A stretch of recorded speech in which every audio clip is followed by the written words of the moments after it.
Good morning students. Class 4 subject science chapter 2 है आपका food production in plants, यानी कि भोजन का उत्पादन पौधों से। जैसे कि हम जानते हैं कि सभी सजीवों को जीवित रहने के लिए भोजन की आवश्यकता पड़ती है।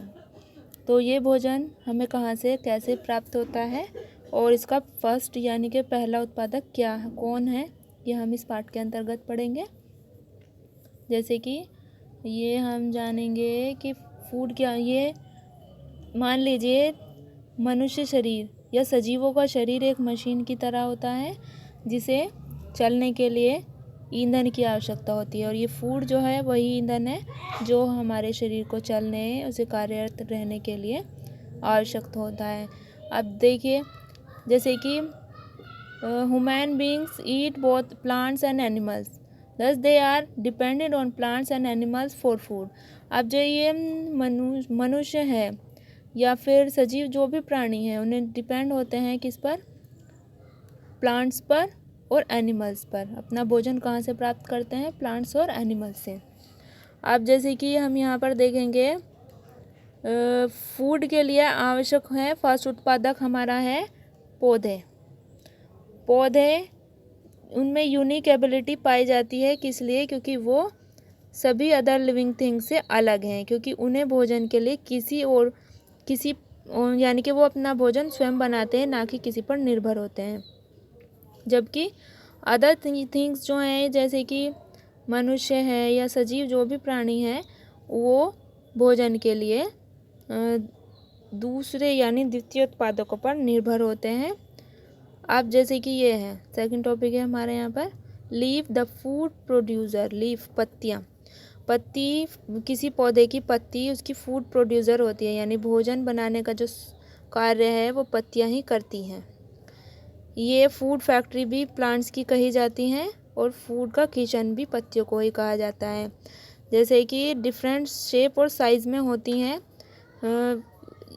ये जो पत्तियाँ होती हैं भोजन बनाती हैं जब वायु और प्रकाश और पानी इन तीनों की उपस्थिति में ये पत्तियाँ प्लांट्स के लिए भोजन बनाती हैं। स्ट्रक्चर्स ऑफ अ लीफ, यानी कि पत्तियों की बनावट। पत्ती की बनावट कैसी होती है स्टूडेंट्स, अगर हम पत्ती को ध्यान से देखें तो हम नोटिस करेंगे तो वो पतले से स्टेम से जुड़ी होती हैं किस पर, एक thick like a part called the leaf stock, यानी एक पतले से वो होती है स्टेम, उससे जुड़ी होती हैं मोटे वाले तने से, और फिर ऊपर जाकर ये वाइड हो जाती है यानी कि चौड़ी हो जाती हैं। और फिर क्या कहते हैं इसको, लीफ ब्लेड। इस तरीके से इसको लीफ ब्लेड कहा जाता है। और फिर पत्तियों को जो लोअर सरफेस होता है उसमें क्या पाया जाता है, मिडरिब। मिडरिब क्या होता है, मिडरिब होती हैं पतली पतली शाखाएं होती हैं, एक वाइन यानी कि समझ लिए पतली नसें टाइप होती हैं वो। और यदि हम पत्तियाँ जो हैं पत्तियों पे काउंटलेस लेयर होती हैं, वैसे तो हमें वो बहुत पतली सी नज़र आती है लेकिन अनगिनत उसमें लेयर होती हैं, परतें होती हैं पत्ती के अंदर। जैसे कि ये इसकी अनुप्रस्थ काट है पत्ती की, देखिए ये इस तरीके से। इसके लोअर हिस्से में होता है क्लोरोफिल, ये है स्टोमेटा, ये एयर जाने के लिए पत्ती के भीतर, और ये वेन होती हैं जैसे कि ये जा रही हैं यहाँ पर बारीक सी। और फिर क्या होता है, इसके ग्रीन कलर किसके कारण दिखाई देता है, क्लोरोफिल के। क्लोरोफिल जिस पत्ती में होता है यानी ग्रीन कलर उसी पत्ती का होगा, अदरवाइज जिसमें क्लोरोफिल नहीं होता है वो ग्रीन कलर के पौधे नहीं होते हैं। अब आ जाती है यहाँ पर फंक्शन ऑफ अ लीफ, यानी लीफ का कार्य क्या है, लीफ किस प्रकार से कार्यरत है ये हम यहाँ पर पढ़ेंगे। There are 3 main function of a leaf, यानी कि ये क्या क्या कार्य करती है पत्ती। ये पौधे को सांस लेने में, इसकी स्टोमा होते हैं उससे ये सांस ले में यानी कि कार्बन डाई ग्रहण करने में सहायक होती है और ऑक्सीजन बाहर करने में, यानी कि ऑक्सीजन को रिलीज़ करने में सहायक होती हैं। दूसरा हम पढ़ चुके हैं, ये वाटर को एब्जॉर्ब करने में भी सहायक होती हैं। समटाइम्स ऐसा होता है कि ये एब्जॉर्ब कर लेती हैं वाटर को और बाद में जब उसे आवश्यकता होती है तो उसे रिलीज़ कर देती हैं। फिर है मोस्ट इम्पॉर्टेंट फंक्शन है इसका, मेक फूड फॉर प्लांट, यानी कि पौधे के लिए भोजन का निर्माण करना। अब वो कैसे होता है स्टूडेंट्स, इसमें फोटोसिंथेसिस के, यानी प्रकाश संश्लेषण की क्रिया के द्वारा। ये प्रकाश संश्लेषण कैसे होता है, जैसे कि हमें इसका फर्स्ट शब्द है ये फोटो से पता चलता है लाइट, एंड सिंथेसिस से पता चलता है पुट टुगेदर।